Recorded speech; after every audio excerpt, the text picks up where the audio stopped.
Opening shot. Close-up of a packed travel bag, dim morning light. Narration, hook.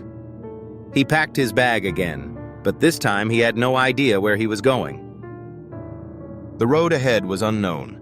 After 90 days of exhausting work, endless waiting, and quiet fear, he thought he understood the system. But the offer he had refused the day before reminded him that nothing here was simple.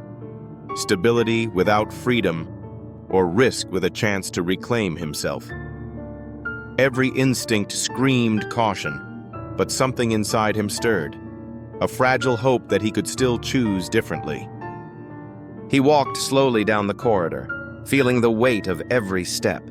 The air smelled faintly of dust and sweat. Shadows stretched across the walls as the early morning light struggled to pierce the industrial windows. He remembered every day of the journey, the long hours, the cramped rooms, the constant fear of being overlooked, punished, or forgotten. And yet, it wasn't the past that worried him now. It was the choice he had to make today. Outside, new faces moved like cautious ghosts. Fresh arrivals, bright-eyed, hopeful, whispering about freedom and opportunity.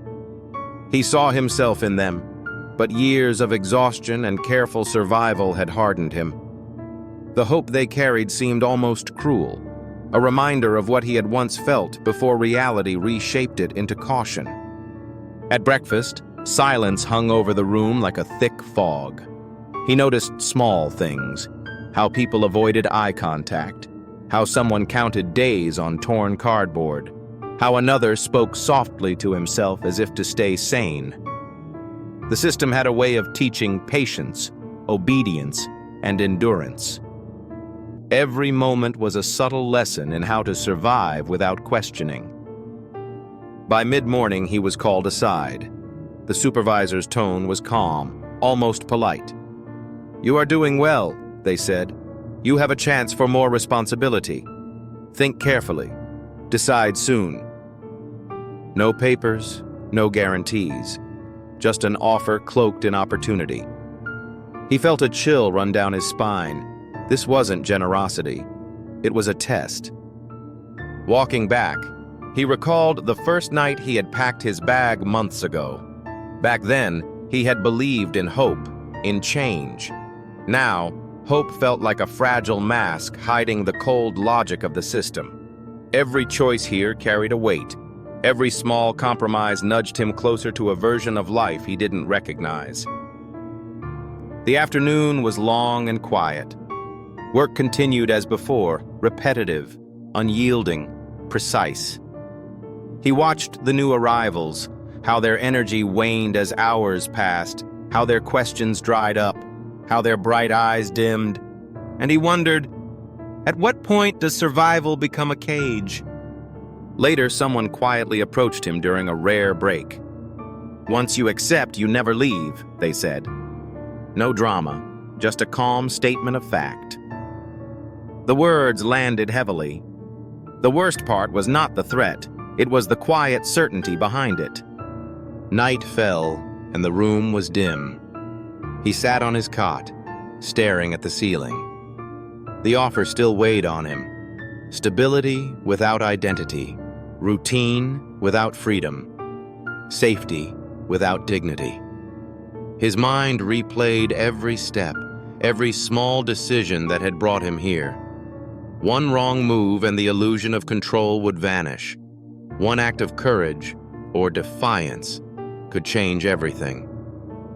Sleep came fitfully.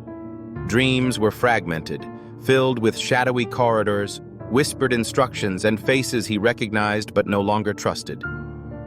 When he woke, he realized something terrifying. The system didn't care about him. It didn't need to threaten him. It only needed him to be tired enough, worn enough, grateful enough for what he had, so that he would stop asking questions. The next day, he made his choice. Not in a rush, not in panic, but with the clarity that comes from understanding the stakes. He accepted some responsibility, but refused others. He would stay, but on his terms. Small, careful boundaries, tiny acts of independence, every decision measured, every word deliberate. The new arrivals looked at him curiously, sensing something different. He had survived the first 90 days. Now he would navigate the next stretch with his eyes wide open. The system could shape him, but it would not break him completely, not if he remembered what he had learned. That night, as he lay down, he thought of home, of family, of the life he had paused for this journey. He didn't know if he would return one day. He didn't know if the path forward would be kind. But he did know one thing. The real lesson wasn't in surviving 90 days. It was in surviving himself. And with that realization, he finally understood. Sometimes, the hardest choice isn't the one you make at the beginning of a journey. It's the one you make when you've already survived most of it. 90 days had changed him. Not wealth, not freedom, not safety, but understanding. A warning, a lesson, a quiet reminder that every choice has a cost, and that courage often comes in the smallest, quietest acts.